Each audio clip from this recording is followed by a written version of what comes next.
नमस्कार, मैं विशाल कुमार सिंह आपका फिर से स्वागत करता हूं आपके YouTube चैनल छोटा क्लासरूम में। बहुत बहुत माफी चाहूंगा आपसे कि मैं वीडियोस नहीं बना पा रहा था। ठीक है, टाइम का थोड़ा डिस्टरबेंस है और जैसे कि आपको पता है कि लाइफ में आप कुछ भी चीजें चाहो जैसा चाहते हो वैसा प्रॉपरली होता नहीं है। ठीक है, और जिसमें सबसे बड़ा रोल होता है आपके टाइमिंग का। ठीक, तो टाइमिंग अभी टाइम हमें नहीं मिल पा रहा था और मैंने आज 3-4 दिन की छुट्टियां हैं आपकी दशहरे की, तो दशहरे की सब बहुत बहुत शुभकामनाएं आपको। एंजॉय करिए खूब और खूब मस्ती करिए, साथ ही साथ पढ़ाई भी करेंगे।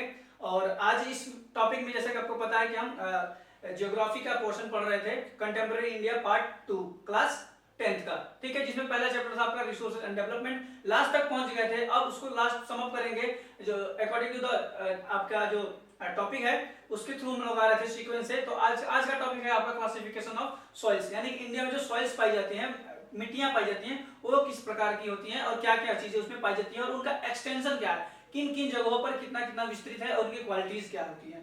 ठीक है, तो समय वेस्ट ना करते हुए फिर से हम लोग इस टॉपिक पर वापस आएंगे। माफी चाहेंगे लेकिन वीडियोस आपको हमेशा मिलते रहेंगे। ठीक है, फिर से स्टार्ट करते हैं। आपका आज का टॉपिक जो है क्लासिफिकेशन ऑफ सॉइल्स। ठीक है, क्लासिफिकेशन ऑफ सॉइल्स में जो भी हम पढ़ेंगे इंडिया के अकॉर्डिंग ही पढ़ेंगे, जो भी इंडिया में चीजें होती हैं। India has very relief features, landform, climate realms and vegetation type. जैसा कि आपको पता है कि इंडिया की जो फिजिकल फीचर्स हैं वो क्या है, अलग अलग जगहों पे अलग अलग चीजें पाई जाती है आपको। जैसे मैंने बताया था पिछली वीडियोस में कि आपको जो नॉर्थ वेस्ट में आपका हिमालयन है, नॉर्थ ईस्ट तक फैला हुआ है, उसके नीचे नॉर्दर्न प्लेन्स है, फिर डेजर्ट्स हैं, आइलैंड्स हैं, ठीक है, पेनिनसुलर प्लेट्यूज, ये सारी चीजें अलग अलग जगहों पर मिलती हैं। यानी कि वास्ट एरियाज में अलग अलग लैंड फॉर्म्स, ठीक है, फीचर्स हमको दिखाई देते हैं। ठीक है, वैसे ही तो वहां पे आपकी सॉइल भी अलग अलग ही होगी। तो आपका जो पहला सॉइल है इंडिया में पाया जाने वाला है एलुवियल सॉइल। एलुवियल मीन जलोढ़, जिसको जलोढ़ मिट्टी बोलते हैं। बेसिकली जलोढ़ का मतलब यही होता है कि जो ये मिट्टी का निर्माण होता है, जो फॉर्मेशन होता है कि जो आपके हिमालयन रिवर्स जो आपका सेडिमेंटेशन करके लेके आती हैं और नॉर्दर्न प्लेन्स की साइड जो क्या करती हैं, छोड़ देती हैं, वही क्या कहलाती है, आपकी जो एलुवियल सॉइल का फॉर्मेशन करती हैं। ठीक है, इसको पढ़ेंगे भी यहीं पे। It is the most widely spread and important type of soil. ठीक है, मोस्ट वाइडली स्प्रेड यानी कि बहुत विस्तृत क्षेत्र में फैली हुई है।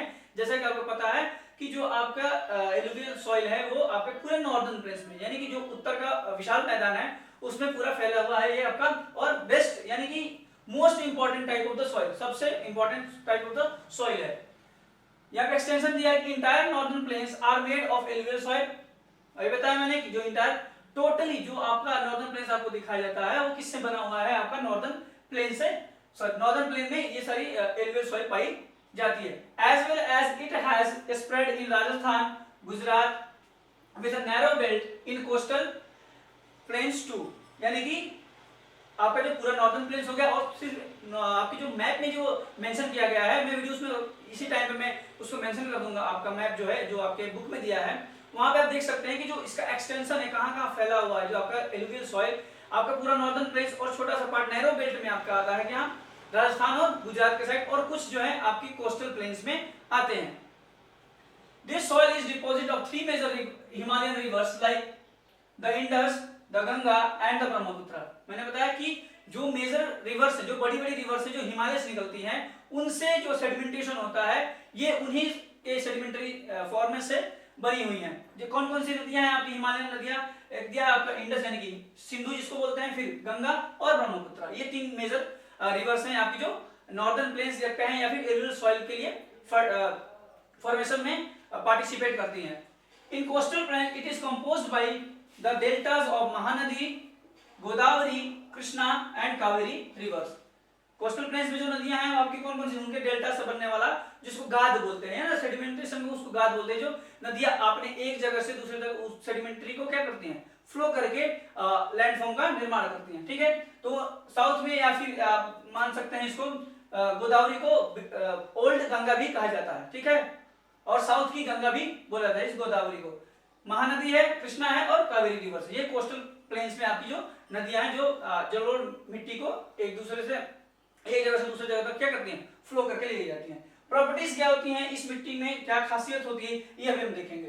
Composed by various portion of sand, silt and clay. किससे बनी हुई है, वेरियस पोर्शन यानी कि अलग अलग चीजों के पोर्शन यानी कि पार्टिकल्स उसमें होते हैं। जैसे आपका सैंड हो गया यानी कि बालू, सिल्ट जिसको आप चिकनी या मिट्टी बोलते हैं, और जो है आपका क्ले मृतिका जिसको हम लोग बोलते हैं, ठीक है। As we move inland towards the river valleys soil particles appear bigger in size. जैसे ही हम नदी के मुहाने से घाटी की तरफ चलते हैं, नदी का मुहाना क्या होता है, जहां नदियां क्या होती हैं, एक तो ओरिजिन होता है जहां से वो निकलती हैं, और मुहाना उसको बोलते हैं जो कि आपको जो सी फॉर्म में जो टच होती है, यानी कि जहां वो सी से मीट करती है, यानी कि जहां समुद्र से वो नदियां मिलती हैं उसको मुहाना बोलते हैं, ठीक है। तो जैसे मुहाने से नदी घाटी की तरफ हम लोग चढ़ते हैं तो इन जो मिट्टी का जो कण है उसका साइज है क्या हो जाता है, बड़ा होता दिखाई देता है हमको। The upper reaches of the river valleys near the place of break slopes, ठीक है। जो आपकी ब्रेक स्लोप का मतलब होता है कि जहां आपका जो ढाल है वो भंग होता है, वहां के पास की नदियों को क्या जगह को क्या बोलते हैं, आपका जो है द्वार, चाओस एंड तराई, ठीक है। ये जो आपकी जो आपके माउंटेन्स हैं उनकी तलछटी, यानी कि जो माउंटेन के निचले पोर्शन में जो लैंड फॉर्म आपको स्प्रेड हुआ दिखाई देता है, उन क्षेत्र को क्या बोलते हैं, द्वार, चौस एंड तराई क्षेत्र बोलते हैं, ठीक है। अब इनकी अलग अलग क्वालिटी होती है और केमिकल प्रॉपर्टीज भी होती है। Apart from the size their grains और component soil are classified on the basis of age. इनको क्लासिफाइड किया जाता है किससे, साइज से तो हम लोग उसको क्लासिफाई कर देते हैं, लेकिन उसके साथ ही साथ इनका एज, यानी कि कितने टाइम से ये बन रही हैं और क्या इनकी टाइमिंग है, वो भी हम लोग इसमें डिवाइड करते हैं। तो पहला आपका जो आता है, जो ओल्ड एलुवियल होता है उसको हम लोग बोलते हैं बांगर, ठीक है। और जो न्यू एलुवियल होता है वो क्या होता है, आपका खादर होता है, ठीक है। It has higher concentration of kankar nodules then खादर, यानी कि बांगर में जो है हायर कंसंट्रेशन ऑफ क्या होता है, कंकर, छोटे छोटे जो बजरी होती है जिसको आप लोग पेबल्स बोलते हैं, उनमें सबसे ज्यादा दिखाई देता है किसमें, ओल्ड एलुवियल जिसको हम लोग बांगर बोलते हैं। किसकी मुकाबले में खादर के मुकाबले में, ठीक है। Khadar has more fine particles and is more fertile than Bangar, ठीक है। आप अभी से पता कर लोगे, जहां कंकड़ होगा वहां पे क्या होगी, फर्टिलिटी कम होगी, और जहां मिट्टी के जो पार्टिकल्स होंगे वो वहां पे क्या होगी, फर्टिलिटी ज्यादा होगी। यानी कि कंपेयर जब करेंगे बांगर और खादर में कौन ज्यादा फर्टाइल है, तो आपका जो है न्यू एलुवियल जो है क्या होता है, रिन्यूअल होता रहता है, ठीक है। सेडिमेंटेशन से, फ्लड से, ये सारी चीजें, बहुत सारी चीजें इस पे डिपेंड करती हैं, ठीक। तो इसमें जो है आपका खादर जो है सबसे ज्यादा फर्टाइल होता है बांगर के मुकाबले, ठीक है। केमिकल प्रॉपर्टीज क्या होती हैं, contains adequate portion of potash, phosphoric acid and lime, ठीक है। केमिकल से आपको क्या मिलता है, इसमें पोटास मिलता है। जैसे आप खेतों में जब खेती करने जाते हो, कुछ बोया रहता है, आपने फसल लगाई तो आपने पोटास वगैरह क्या करते हैं उसमें मिलाते हैं मिट्टी में, ताकि उसकी फर्टिलिटी क्या हो, इंक्रीज हो। लेकिन ऑलरेडी जो आपकी जलोढ़ मिट्टी है, एलुवियल सॉइल में क्या होता है, फर्टिलिटी होती है, ठीक है। किसमें, आपकी जो खादर में है, जो पोटास उसमें मिलता है, आपका फास्फोरिक एसिड होता है, और लाइम चूना युक्त भी ये होता है। किस लिए ये आइडियल किस लिए है, इसमें दिया है which are ideal for the growth of sugarcane, wheat, paddy and other cereals and pulses.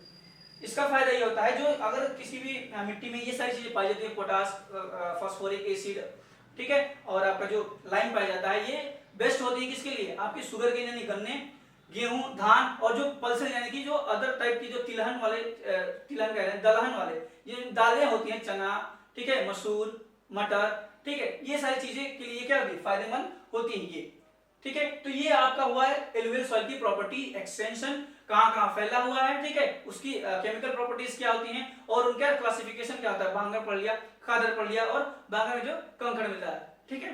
तो उम्मीद करते हैं कि वीडियो पसंद आया होगा, और फिर से हम इस क्लासिफिकेशन ऑफ सॉइल्स को आगे बढ़ाएंगे, ठीक है। आप इसमें ब्लैक सॉइल है, ठीक है, लेटराइट मिट्टी है, ये सारी चीजों को हम लोग पढ़ेंगे। एक हफ्ते के अंदर इस एक हफ्ता लगेगा, और 2 से 3 वीडियो आपको और लगेंगे इस चैप्टर को समाप्त करने में, ठीक है। माफी चाहेंगे कि वीडियो नहीं मिल रहे थे, और उम्मीद करते हैं कि आप हमें माफ कर देंगे, और बहुत बहुत प्यार करते हैं आप लोग हमसे, उसके लिए बहुत बहुत धन्यवाद। और मैं फिर से विदा लेना चाहूंगा, और फिर आऊंगा आपके यहीं यूट्यूब प्लेटफॉर्म छोटा क्लासरूम में। तब तक के लिए धन्यवाद। मैं विशाल कुमार सिंह जय हिंद बोलता हूं आपको। जय हिंद और जय भारत।